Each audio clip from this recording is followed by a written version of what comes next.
3 in the morning. A woman lies in darkness, every muscle locked. A shadow moves across her room, tall, featureless, descending toward her bed. She cannot scream. She cannot move. For 8 minutes, she watches it lean over her and feels the weight crushing her chest. When dawn breaks, it vanishes. She had been asleep. This phenomenon has no single name. The Victorians called it the Old Hag. Medieval folklore knew it as the mare, a demon that rode sleepers through the night.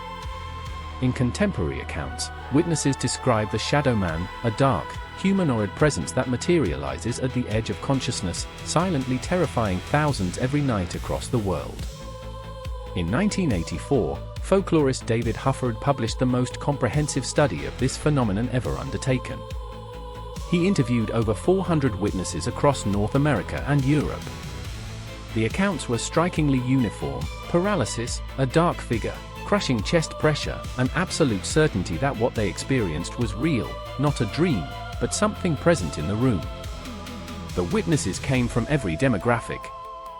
A nurse in Connecticut, a schoolteacher in London, a factory worker in Montreal. Age, education, skepticism, none of it mattered. Each described waking to complete paralysis, unable to call for help. In nearly 80% of cases, they reported a dark figure, sometimes faceless, sometimes with hollowed eyes. Always watching. Always present. Neuroscience offers an explanation. Sleep paralysis occurs when the mind wakes before the body's voluntary muscles reactivate. Hallucinations are common: shadow figures, demonic presences, unexplained weight on the chest. The brain, caught between sleep and waking, manufactures terror from paralysis itself.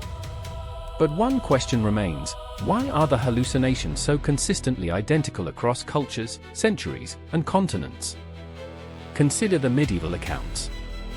In 1646, Welsh clergyman Lewis Pennant documented cases of the mare, a creature that sat upon sleeping people's chests, draining their life force through the night.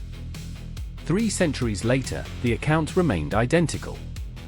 Not evolved, not reinterpreted. Exactly the same presence. Exactly the same terror. As if something unchanged had been visiting bedrooms since before recorded history. Researchers have found a thread linking the accounts, though witnesses report the same progression. A sensation of dread before the encounter. The inability to move or speak. The appearance of the figure, always dark, always silent, always precise in its movements. And then, gradually, the feeling of it withdrawing. As though satisfied. As though its purpose had been fulfilled. Hufford's most unsettling discovery: resistance made no difference. Whether the witnesses fought back mentally, prayed, or simply endured, the outcome was identical. The figure would remain for minutes, sometimes 8, sometimes 20. It would not be bargained with. It would not be frightened away. It would simply leave when it chose to leave. The accounts continue. Thousands report the shadow man in bedrooms in Tokyo, Sao Paulo, Dublin, Vancouver. Science attributes it to brain chemistry. Folklore attributes it to something older, something that feeds on the vulnerable moment between sleep and waking. But no explanation accounts for the consistency.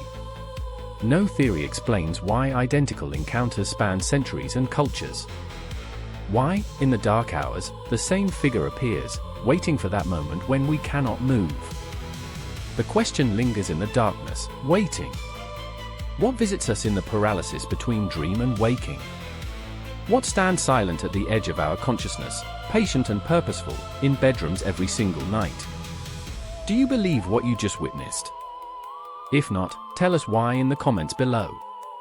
And if this story sent a chill through you, like and subscribe to WT Historical. There are darker mysteries still to come.